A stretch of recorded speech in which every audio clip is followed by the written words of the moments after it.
Welcome back. I decided to make this episode just about the playoffs. I realized I think I make probably episodes a little bit too long. I'd rather make more episodes than have less that are longer. So I'll make this one just the playoffs. I'll do a quick little recap of the whole season. I guess it's been a while. So what happened this year is we came in the season with a nice 19-year-old goalie and that stud 17-year-old we traded for last year. He ended up being really good. He grew a little bit. He's 6 foot tall now. He is not developed quite as much as I was hoping, but it doesn't really matter because he's still pretty solid. And hopefully by his 19-year-old year, he's a beast. Does have that 5-star potential, so hopefully another big training camp update. And I guess I'm forgetting how young he is. Like most goalies aren't even decent till they're like 18. So the fact that he's playable now at 17 just means by the time he's 19, I think he'll be really good. We also, the big news was signing this Euro goalie. He was our import pick, and he's probably one of the best import picks I've ever had, potential-wise. He's got full 4-star potential, and he's 6 foot 220, and he's got really high ratings across the board. He's got pretty much 9 in everything, and then 12 and 13 in a few categories. So he's a guy I think might actually turn out even better than Reese, and they're the same age. Reese has a lot higher NHL potential. He's actually probably going to get drafted this year. So my new rule is I'm not gonna have usually drafted guys play their OA season, but it's different for goalies because goalies hardly ever make the NHL or AHL when they're 19 or 20 because it's just such a late developing position. So real life goalies all the time play their 20-year-old season. Pretty much, I think from what I've seen, it's only about the first and second round picks that are good enough to go to their AHL, maybe third round picks, right out of the OHL and not play that overage season. But I find almost everyone else that's a fourth to seventh round pick in real life plays that overage season. Like I look at examples like Jacob Ingram last year in the OHL. He was a monster for let's see here. I'll probably find this. Let's see if he's still around.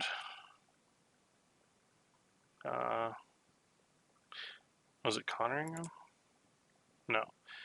Anyways, it doesn't matter. But yeah, so what I found is those goalies seem to play their overage season unless they're an elite talents first, second round pick. Like so, Hunter Jones and Peterborough probably won't play in Peterborough's 20-year-old season. Maybe though.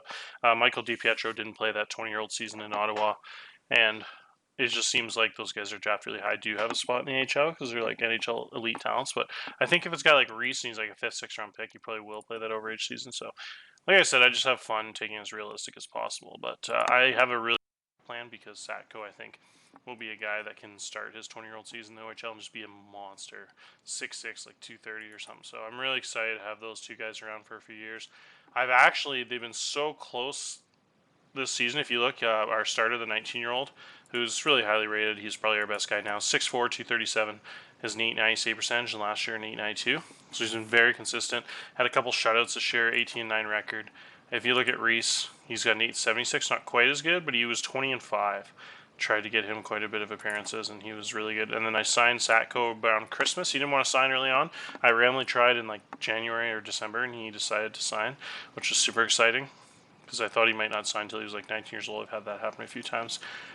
And he was lights out too. He was 8-3. I gave him a lot of starts. I think I rotated just all three of them. Gave him one start a week each, usually in 3 games a week in the OHL. So we went with a 3-headed monster, which we've never really done before, and all of them produced about equally. So I did something crazy, and just come playoffs, I decided to do the same thing because they're all solid. And it was actually Reese that has the cold icon. The other two are both 2-star on fire, and but I figured with how well Reese played, I didn't really want to shaft him in the playoffs, especially a guy that we gave up so much for. That was the 4th pick of the draft, and he was 20-5 this season, had a really solid year. So I didn't want to shaft him, but it was actually Sadko almost surpassed him just because he had played so well, and he had a monster shutout in the playoffs last game too. So he's a guy that's actually, if anything, I think put up the best stats of the 3 of them. So I'm really excited for those guys. But so yeah, next year I think we won't have Duquette back just because Sacco and Reese are so good. There's no need to have that OA spot clogged up. We're gonna actually bring back Rebelliard as a overage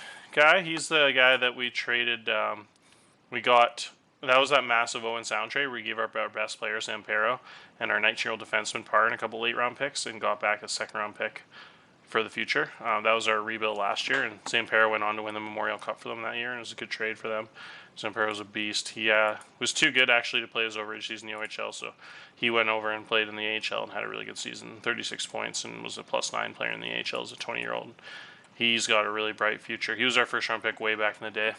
6'2", 189, 4.5 star potential guy. And yeah, he turned out really well. So that was a good trade, and we got second round pick, which probably turned into one of these guys. If you look here, I have all these guys on my rosters because there's no limit for players in the playoffs for the roster because it's 25 in the regular season. So I figured I would just have these guys. I'd be realistic and not play them because in real life you can't carry around 32. So I just signed them so they're on the team, so they started getting comfortable or whatever. But they're just practice guys. Then we can see them on the roster and look at them in the draft, so it makes it easier on the depth chart. So as you can see everybody here. They added a new lineups feature, which is really cool. Talk about that another time. But yeah, so this season, I think if you look here, we beat Ottawa in the first round pretty handily. We beat them. We've been just an insanely high-scoring team this whole season. I actually never looked at the overall season standings, but I'm assuming we're at the top on goals. Yeah, our offense was just outrageous this year. There were so many 6 and 7 goal games. It was nuts. We won a dozen different games, like 8-2, 7-2. So this offense this year is just incredible. If you look at the difference, we're definitely the best team in the East by a mile. The closest would be Mississauga, who are playing in the Eastern Conference Final. The big test, I think, will probably end up being Sarnia. I'm assuming they're in the yeah, so they're playing Guelph, the two really good teams in that conference, and I'd imagine Sarnia will win that. Although Sarnia is really good. They had the first pick of the OHL draft a couple years ago and got superstar Damian Smith, who is probably going to be a top 5 pick in the NHL this year. He had a late birthday, so he's the guy that's going to get drafted his third year. So he still hasn't been drafted at 18, but as you can see, he had 80 points this year, and he's probably the best player in the OHL. He's got elite speed, elite offense, insane defense. So yeah, he'll be a guy that might actually make the NHL next year at 19. And then they also have the guy who's the best player from the draft the year before that too. So 19, 18-year-old McKay is a guy that was, I think, the 7th or 8th pick, 10th pick of the draft, and then he went first round in the NHL. Has a couple of World Juniors medals and stuff. So yeah, he's a guy that's freakishly talented too. So those two guys were on the team last year when I traded them my two best players. When that Smith was only 17, McKay was 18, and then I traded them my stud first line center and my two best defensemen. So that's why they were such a dominant team last year. They had all these guys, and then they're good enough this year. They still got those two stars, Smith and McKay, and then they also have a pretty top-notch 19-year-old European there, Trandon. He was, I think, second pick or something, first pick of the CHL import a couple years ago. Same year they had Damian Smith. So those two guys, that's how getting the first pick can really turn your franchise around. And that's what happened with them. They got Smith and this guy who a couple years later they're two studs leading the first line to almost a 50-win team and potentially mega series going on there in the OHL final if I can beat Mississauga here. So because I got 46 wins, they had 48. But oh yeah, that's what I was going to mention. Unfortunately for them, their best player, other than those two guys, they all had another guy who's really cool. He's one of the coolest guys I've ever seen. He was only a 3rd round pick, but he's turned into like a top 10 player in the OHL. So he's one of those guys that just developed like crazy. He's got 3.5 out of 4 stars here. League has him at 3.5 out of 5, and he's a guy that just progressed like crazy. I think he was like a 3rd round pick, and he was almost as good when he was 17.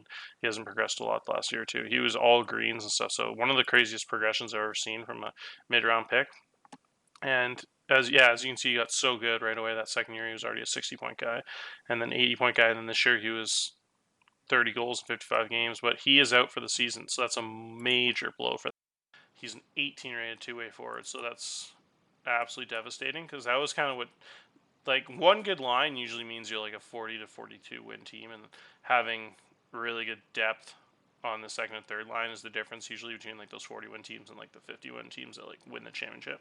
You can easily get like a second or third seed in the playoffs and kind of carried by those like elite players. Say you have like an 18 or 19 in the first line, almost single-handedly can kind of carry that, but to win the championship, you kind of have to be that next tier up, which means kind of like a team like this where you have that 18 rated and 17 rated right wingers. The one's injured right now, and so you got like 3 elite guys, and then you also have like an elite guy for the second line. Then you have like 4, 5, or this team actually has 6 like double-digit defensemen, which is really good, especially those elite guys. Like they have a 14 there, And so yeah, that's why you can see why they're such a good team compared to a team like, let's say, Owen Sound that's 38 and 28 this year. They don't really have that same thing. They got that one or two really good players in 8 teams, and they don't have those double-digit defensemen, and they don't have those. Well, I actually have insane depth at forward, which is really interesting. But that's a crazy discrepancy between forward and defense. I've never seen something like that. Their worst forward on the fourth line is a 12, and their best defenseman is like 6. So that was just brutal, brutal planning on. They just did not get the right. Got crazy good forwards and just no good defensemen to get the puck up to them, and they're all defensive guys in the top line too. Anyways, yeah, so that's I kind of will keep the episode at that. I want to keep it pretty short. I just want to talk about that. And yeah, as you can see, we kind of wiped Ottawa a little bit in that first series. We rotated all our goalies, and then we ran to Niagara here, and we actually lost game 1. And as you remember, I've lost like 7 straight years in the second round of the playoffs, and I think last year I lost in the first round because it was kind of a rebuilding year. So I just have this huge mental block with our team, and just cannot get out of the second round. It's brutal. We won the Memorial Cup back in like 2020, and then every year since then it's 2029 or 2030 now. Almost every year, I swear.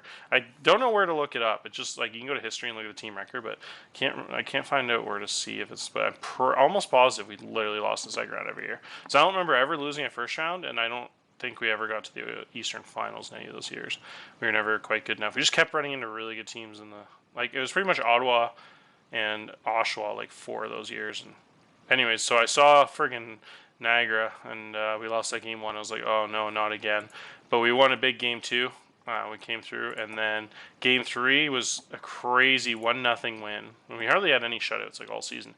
We won 1-0 on the rookie Peterson, who's come out huge in the playoffs, and Peterson's just developed into a star. He's going to be so good. He's going to probably be on pace to score the most points in Colts history.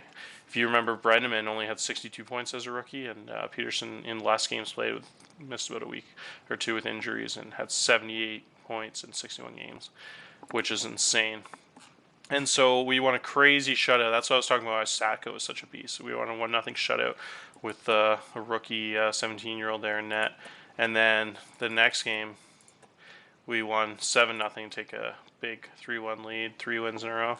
And as you can see in this game, the young guns there again, 16 years old. It's just going to be such a beast team in a couple of years. Bailey had a crazy 5-point game here, which was insane because he only had like 18 points, 61 games playing all season. I decided he's that third guy, that 17-year-old that's going to be an overager of the year. I have all those good 19-year-olds. Bailey is going to be probably the captain, I decided today, because I was looking through the mental ratings, and you really want a guy with high leadership being that captain. And of all the young 17, 16-year-olds, he had the highest leadership, and I decided the fact that he started all his 6-year-old year too. He started 44 games, and he's just such a steady guy with really good determination, really good ratings across the board. I thought he would be a guy that he can probably be like a 19, 20-year-old captain in a couple of years because he's going to be really good. He's already like a 12 rated as a 17-year-old, so when he's 19 a couple of years, he'll be like a 14, 15, even 16 rated. Potentially, he's still got a lot of ways to go till his potential. He's just a guy I like so much. I drafted him in the second round there, and he'll be a 5-year starter hopefully for us. Doesn't quite have that NHL potential, so should be a guy that's around for a long time. So I think he's going to be a guy. His skating's gotten so much better too. He's like 12 acceleration agility, which is sweet for a big, just sturdy defensive guy with good a good shot and good puck handling. Just really good across the board. Just once he gets a little bit more defensive or offensive read, he'll be a guy that can kind of command that top line. Right now, he's just a good third liner as a young guy, but I'm really excited for his future. 6'2", 230, probably in a couple of years. Just the definition of steady. So I'm excited to have him on that top pairing defense pair. And next year, I think we'll have some really good defensemen because we'll have Shepard back as a 19-year-old who would be an absolute monster, one of the best defensemen in the league. Credible skater, credible defender. And then we're going to have Ray back as a 19-year-old next year as a really good offensive player. And hopefully his defense gets a bit better there. If you look, you can see a big drop-off because his plus-minus only 11, but the other right D were like 40 and 38. So you can see the big difference of if you look how much, because he played in that third line the whole season. His ratings are almost as high, just a couple lower than those guys. But you see the difference in the defense there. That would be like a 30-goal difference on the plus-minus, which is crazy. So definitely shows how important like those defensive read and positioning ratings are for defensemen. So even though he looks really good with those high offensive ratings, the 30 points plus minus lower than Paquette here, who has that not even much better, but 13 positioning. But then if you look, it's like Paquette has that 33 plus minus this year, so definitely a big difference. So yeah, and then what happened is we won the big 7-1 game for the clincher there. Our offense was just killing it and Reese had the big win there, which is nice to see because he was in a little bit of a slump. Well, not a slump, but you only go up in the fire ratings or whatever, like you're on fire if you get like a shutout. So he just had so many good games, but he never had that shutout. So he just doesn't seem to ever lose this cold symbol, which sucks. But yeah, he hasn't been too rusty, I should say. But yeah, if you look at that series, our defense was insane. We just let up like 4 goals that whole series. So all of a sudden we got Mississauga now, and Mississauga was only a 37-win team, I think. So we should be the heavy favorites here. They do have the superstar Mickelson, who was the second pick of the OHL draft a couple years ago, and then he went first overall in the NHL draft. And there's 2 insane defensemen in that OHL draft. If you look back on that, it was 25. Yeah, so there's these 2 guys that were just nuts. They were both like 1.5 stars, way better than anyone else in the draft at the time. And this guy turned out nuts too. Made the NHL this year actually. Played 49 games. I think he's the only guy that made the NHL from this draft class. But yeah, this guy was the first pick, the super freakish 6'8", 220 guy, and he grew to 6'9", 255 at the end of his career. He actually got returned this year, which I was really surprised. I thought he was going to be a starter in Ottawa because I looked at the roster and they had like no right D, but yeah, he actually got returned to Sudbury, and it's probably the best defenseman I've ever seen in the OHL ratings-wise. It's 6'9", 255 with 20 defensive read, insane 16 strength, insane ratings, and absolutely everything. Superstar NHL prospect who'll probably be like a 15-year guy in Ottawa there.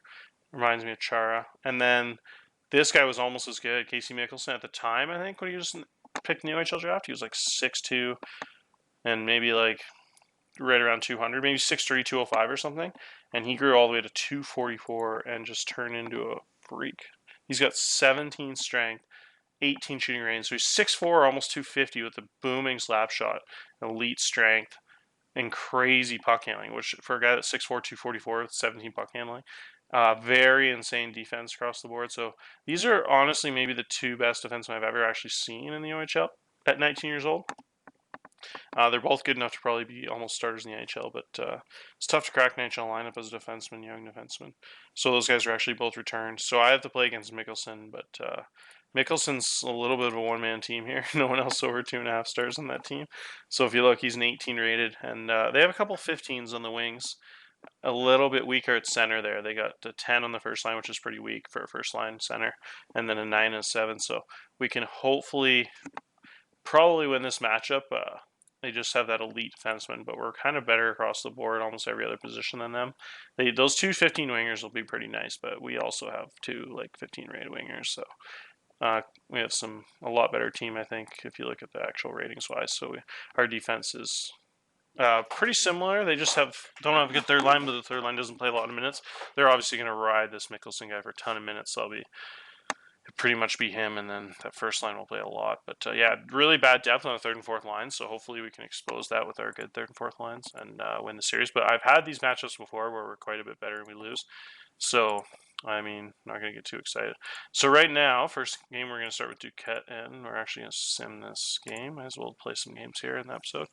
See, we lost that game, which sucks. Up 3 goals in the first period there. Oh, the big news I didn't talk about was actually Dodson was our leading scorer there around Christmas time. Won a World Juniors medal, a gold medal for the USA at Christmas. And then right after he had a season-ending injury. It was 3 months long, but fortunately he's back just in time for the series. So that's a massive boost because if you look at him, he maybe is our best player. He's so elite skating and offensively. I guess Miranda's probably a bit better, but Dodson is probably our best like pure offensive guy. He was, like I said, the leading scorer at the time of his injury. So getting him back will really boost that second line because that will give us a chance to move Dennis down. Dennis actually was more on the fourth line. I could have him out on the third, but I want to keep those young guys together for the future. That will be the future first line: Widmer, Peterson, McDonald. So I actually had Dennis as the fourth line guy, but to give him a ton of minutes, he was actually like our best penalty kill guy, and so I gave him a ton of special teams minutes. So even though he's on the fourth line, he was a lot of minutes when it came to the power play or the penalty kills and all that. So he's still had a really good season. I think he had like 25 goals or whatever, and had a chance to play second line for a few months. So yeah, it still gave him a good opportunity. It's not like he's just stashed in the fourth line, barely playing. So he's a defensive specialist. So I'll be able to move Beaver back to the right side, and then bring Dodson back on the left side, and then I'll have that elite second line again with the 19-year-olds, 19-year-olds, and then I'll move Dennis back down the fourth line, have that really good 14-rated fourth liner. So wait couple more days for that, but see why we lost this one here. Duquette had a pretty good game. They just actually played pretty well. They outshot us, it looks like. Just had a really good game. So I think we're going to roll with, we're going to go back to Satko, I think, for the next game, because he's been so on fire. I think he's the guy I trust the most right now. I don't want to go down 2-0. So let's sim this game. I know I talked about keeping this episode short, but I think it'd be kind of fun here to play these games, so we'll just say screw it and play. Alright, so game 2, let's make sure we have everyone nice and healthy. Dodson, I don't want to quite play him yet. So only at 80% energy, and if I play him as an injured 80% energy, he'll go right down like the mid-60s. So I'd rather just give him, if I give him this day, he won't have to play till the 28th, so I'll give him 3 more days of rest. Or 2 days of rest, I guess. So yeah, he'll probably be ready by then. So I'm going to... it's just because, like you said, we have pretty good depth. It doesn't hurt us that much having him out, since we still do have that 14-rated guy over there, and we don't have to play that fourth line lots in the playoffs. I'll actually lower them right down. They're pretty solid. They got 2 good 19-year-olds on that line, but once we move Dennis there. But Glasgow's a nice 19-year-old, but as you can see, ratings-wise compared to the other 3, it's not nearly as good. So once playoff hockey rolls around, you might as well just roll those other 3 lines even more. I think we'll do the same thing on defense here. So, all right, so let's go with game 2 and hope Satko can bring us a win here. Yes! Flip the script there, 1-4-2 that time. Let's see how Satko played. Yeah, so they only had 20 shots that game. We played a lot better. A lot more of a defensive game. Peterson, our young 16-year-old phenom, with the goal.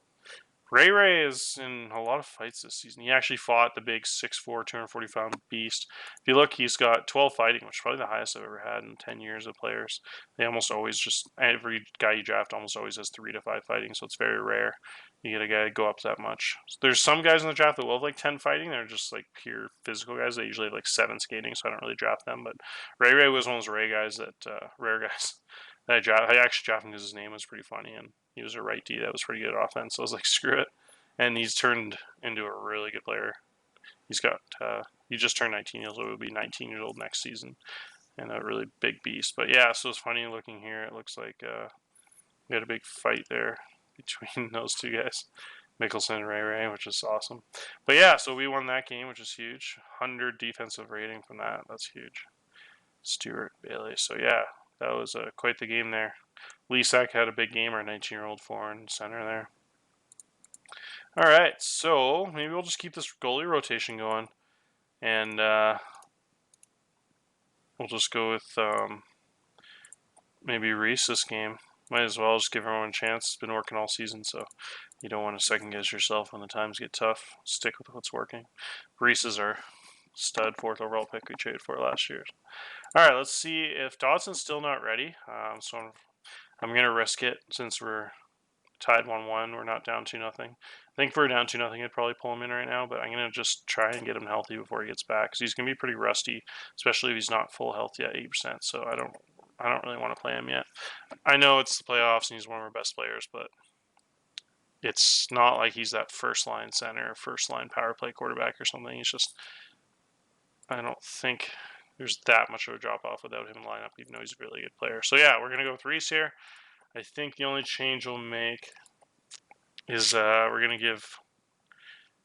I just don't want to bench Robitaille this whole playoffs, because we've had 4 really good lefty. We've been... Funny enough, we've had the most injuries I've ever had in a season this year, and our lefty have been just decimated.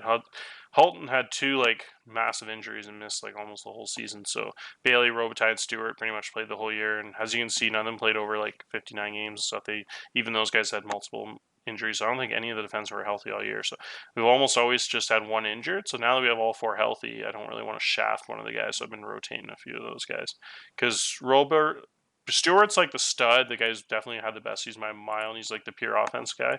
He's been the key, and if you look, he's got the crazy plus 49 plus minus. So he's a guy that's gonna be in the running for like first team all-star kind of. So I keep him in, and the other 3 guys just kind of rotate because they're all similar. They're all about the same rate at 10 and 10 there. So I just kind of been rotating those guys. So yeah, it's the only change we'll make, I think, for this game.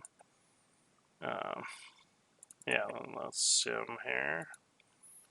Get nervous here. I don't want to lose. Oh, a huge win. Oh, 2 goals in the third period there. Clutch. That's a big dub.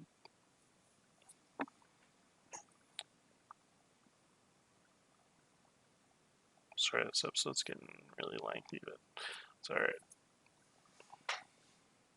These the longer you go on in these series, I guess the more files there are and stuff. So it takes forever to load and save and exit the game now, which is pretty funny compared to when you first started the Dynasty. I swear the one day when I exited, it took like 2 full minutes for these loading menus to finish up before it actually exited the game. It's crazy. Just a lot of information when you get. I guess we're 11 years in the future now. Okay, so Dodson's actually ready. Oh, he's still not ready. It doesn't say he's injured. So he needs 1 more day to go from 80 to 100, and then he's going to be ready. So he'll be ready for this game. So yeah, we won that game, which is massive. So we're up 2-1 now, and then we got our stud back. So this is going to be, actually I might end the episode here. I don't want to go make it like a 40-minute episode. We're going to do another episode for the playoffs, so that will be kind of the recap, and then hopefully we'll win this series, and then the next episode can be of the OHL Championship here. But I don't want to get too far ahead of myself. But yeah, if we're up 2-1, that's a good start. So we'll go back to Duquette, I think, for this game. So that's kind of crazy rolling with 3 goalies in the playoffs. I don't remember a team ever doing that, but might as well just keep it going. Widmer had a big goal. Cloud had a goal. Their big defenseman, Mickelson, had a goal. That monster lefty guy. What a force, man. What did he do this year? Yeah, this guy is absolutely no chill. I think that's got to be... If you look, he has 17 aggression, only 4 temperament, 20 determination. That's hilarious.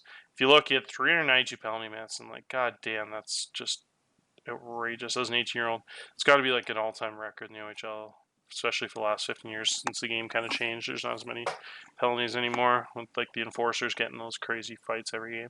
So the fact that he had 392 penalty minutes in today's game is frightening. He only had 150 this year, which is still insane. That's still probably like led the league. 392 is just like beyond. I can't remember ever having a guy over like 200. So that's just, this guy is just as mean and physical, freakish as they come. That's the kind of guy you want in your team.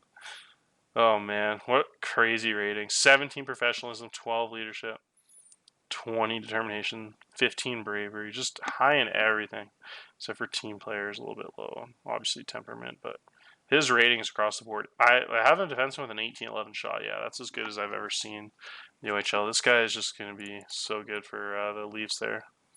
The Leafs actually got Brandon Clark too, my old superstar.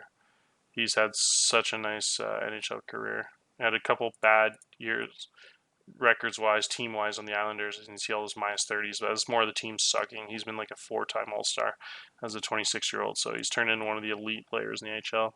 He's gotten so good. His offensive rate's up to 20.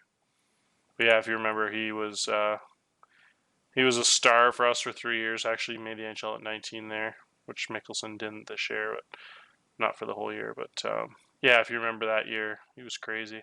73 game rating. If he came back for his 19-year-old year, he would have been nuts. Because yeah, as an 18-year-old, he had 20 goals, 47 assists. So he had 60 over a point a game as a defenseman with a +30 rating. That's not even that many points on the power play there. Yeah, that's crazy. Won the Memorial Cup as a 17-year-old. What was the record this year at his 18-year-old season? 46 and 17 they were that year. That was the year Frask had a huge year and scored 57 goals, and then Del Monte had the 70 assists, and then Zarg had the big year. Those teams were really fun. Yeah, we just didn't have good depth on the team. A lot of kind of crappy players had to play a lot of minutes that year. If you look, like Coghill and Lombardi, and those guys weren't too good. Those were like 8, 7 rated guys that were playing pretty heavy minutes. Serpa, I don't even remember him. Oh yeah, it was the 19-year-old we traded for that year. Yeah, that was an interesting team. Looking back, there was just kind of really good high-end talent and then just not a lot of good depth. So those kind of like those big lines at the top. Like Frasco was a +47 that year. And him, yeah, that those two lines there with Del Monte was just, it shows the update positions now, but at the time, Frasca and Del Monte are both centers, first and second line. Then Zarga was a winger with Del Monte on that first line. And then Piercy played on that line too. And then the second line was the Frasca brothers with Forrester. So yeah, as you can see there, the Frasca brother had 15 goals and 44 assists, setting up his brother with 57 goals there. And Forrester was a good setup man too. It was our nice third line do-it-all center, I think, from what I remember. Or no, Pearson was. That was the import, and Dewar played wing or whatever at the time. Pearson had a nice year on the third line there, and if you remember, he had that monster year, the 100 points there as his final year there in the OHL, and just dominated when our team wasn't very good. He was by far our best player that year. That was a crazy year. 109 points, and then his winger there had 81, and then no one else was over 59. So that was a crazy year. He just doubled everyone in points. It was a beast. Anyways, that's it for this episode. We'll make another episode for the championship.